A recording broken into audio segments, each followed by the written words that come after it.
You have your Bibles this morning. Our scriptures will be coming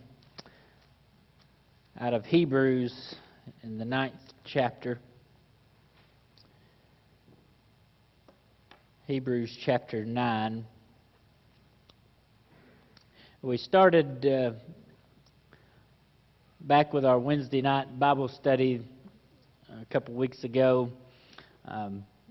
We're beginning to look at what it means to be a disciple of Christ and helping to lead others to be a follower of Christ as well. But you know, as we're looking at this topic and as I begin to think on this more and more, I find myself wondering what it is that holds people back from coming to Christ in the first place. What is it that keeps people from wanting to receive that peace of Christ, that peace that Christ offers for their lives? And I wonder if the reason that so many refuse to come is simply because they cannot imagine someone actually forgiving them of all that they have done. Now, based on some conversation I've had this week with some folks, I wonder if it just boils down to that one thing. Folks cannot imagine being forgiven. So many people, you know, we're not able to forgive even ourselves. So why would anyone else want to forgive me? So I don't believe that most folks don't have a problem believing in sin, or at least the concept of sin. You know, I think we all know what it means to be hurt. I think we all know what it means to be let down or to be disappointed, to be lied to. We know what it means to do those things to other people. And so it's not a far stretch for us to say that if we can do those things to other people, that we can certainly do those things to God. And we call that sin. Now, if a person doesn't want to think or believe that there's someone greater than themselves out there in this world, that there's a creator God, that someone created this vast universe and everything in it, therefore that they can't offend such a God, well, that's just the height of arrogance in man. And I don't know if maybe that person's beyond redemption. I don't know. That's not up for me to decide. To place yourself above God in that way. But I think most people understand that there is someone greater than ourselves out there. That there is a being, that there is a God, and that we as human beings, we are weak and we are fallible. And in our failures, we sin. And in our sin, we choose to ignore God and ignore other people. I think most people can understand the idea of sin and the idea of forgiveness. But see, the problem is that many folks, they know the pain that comes along with being hurt by someone. We all know what it means and what it feels like to be hurt, don't we? We know what it is that, just for instance, when our friend or a family member lies to us. And it may be something that cuts deep to the heart. And even if they come and ask forgiveness of us, and we say, yes, I forgive you, that's always in the back of our mind, right? And we're always wondering, are they going to lie to me again? And so then we think, well, if when I do the same thing, I tell a lie to someone else, and I may ask forgiveness of them, and they say, yes, I forgive you, but I'm always wondering with my friend, do they truly forgive me? Because they know that I've lied to them. Have I ever really forgiven in their eyes because of the way I've hurt them before? And so we go around in our lives then with all these little occurrences building up, and maybe these little things, and they may be small little things, but all these little things build up over time, and they begin to weigh on us, and this guilt builds up, and it sticks in our minds over time. And that begins to shape how we view ourselves, and we can't let go of the past. And so often, many folks just can't seem to forgive themselves. We can't forget the things we've done. Even if someone else has forgiven, we can't forgive ourselves. So when someone comes along then and tells us the good news about Jesus Christ, that He is a Savior and that He died for our sins, so He tells us about a God that loves us so much that if we will confess with our mouth that Jesus is Lord and believes in our heart that God raised Him from the dead, that you will be saved. But see, the problem is that we may very well believe that God is the God of the universe and that He did send His Son to die on the cross for my sins. But if I can't believe that He will forgive me of my sins, then I have a real problem. Because I begin to think, God, you don't know the things I've done. You don't know the ways that I've hurt people. You don't know the things that I think about. And if I can't get past them myself, then how in the world can this Jesus forgive me of them? I don't know. Maybe I'm the only one that thinks about things that I've done in the past. Maybe none of y'all struggle with those things. Maybe I'm the only one that from time to time drags up things from my past, drags them up out of the vault and wonder if God really does forgive me of such things. Maybe none of you know people that have trouble with this. Maybe you don't know anyone that can't seem to forgive themselves of anything, and so they shy away from accepting God's love. After all, why would God want to love me if I can't even love myself?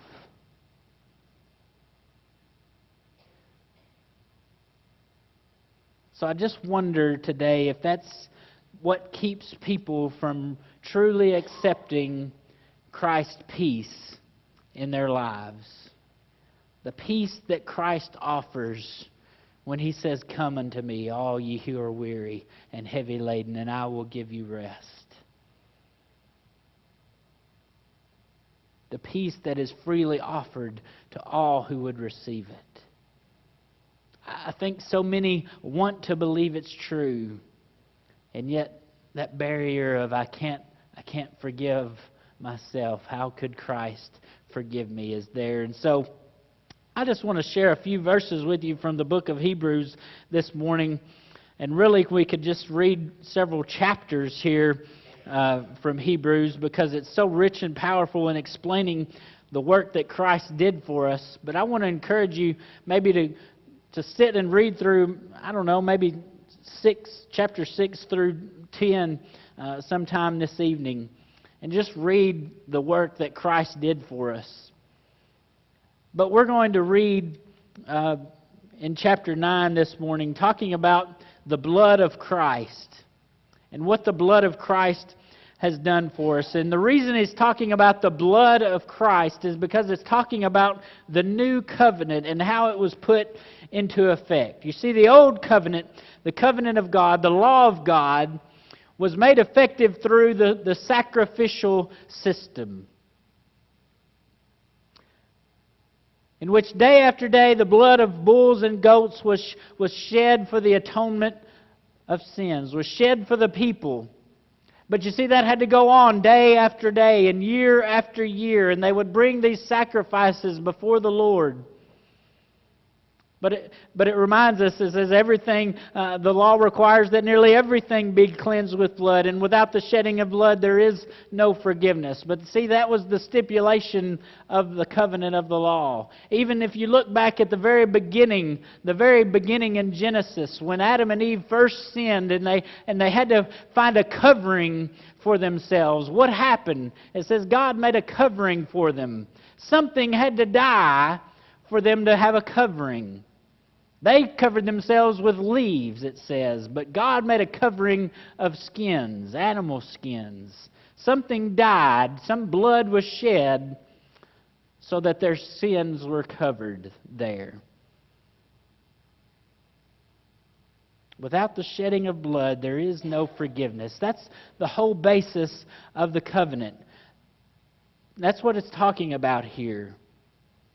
And so this every day, the work of the temple, everything had to be, even the priest and everything in the temple had to be sprinkled with blood to make it clean so that they could enter into the presence of God. But picking up here in verse 14 of chapter 9, after he talks about the priest and everything else that had to be sprinkled with blood to make it clean, it says, how much more then, in verse 14, how much more then will the blood of Christ, who through the eternal Spirit offered Himself unblemished to God, cleanse our consciences from the acts that lead to death, so that we may serve the living God.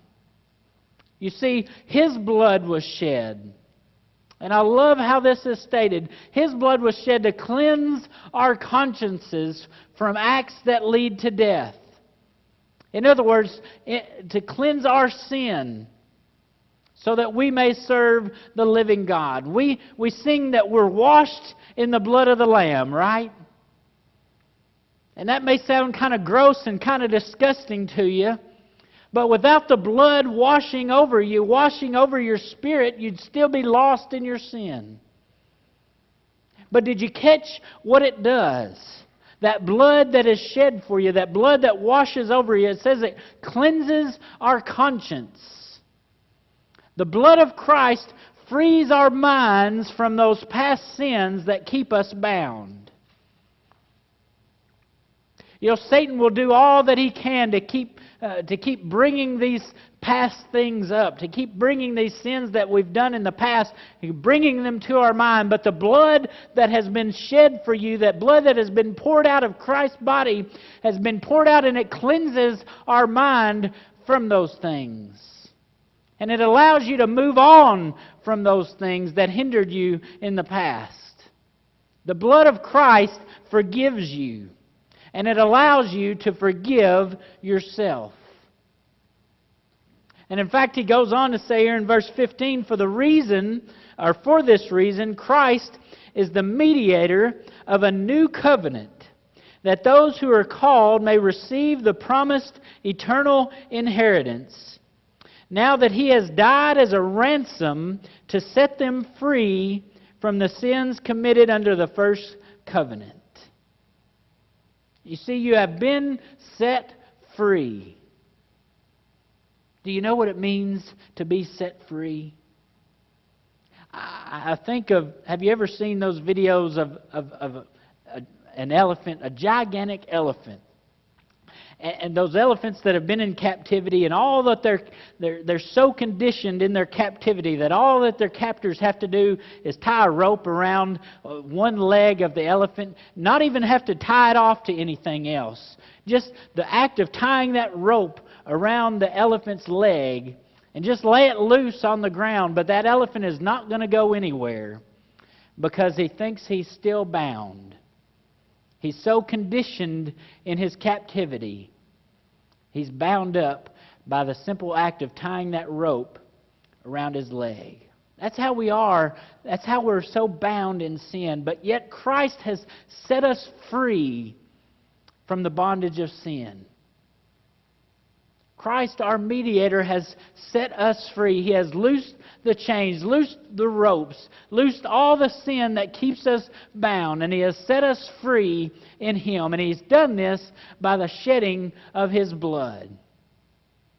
But you see, unlike the way that our mind works, and unlike the way that the temple system works, where sacrifices had to be offered day after day and year after year, our mind thinks we have to perpetually be reminded of the things that we've done, reminded of our failures, that we can never let another forget that the wrong that they did to us, or that we can never forget the wrong that I did to somebody else.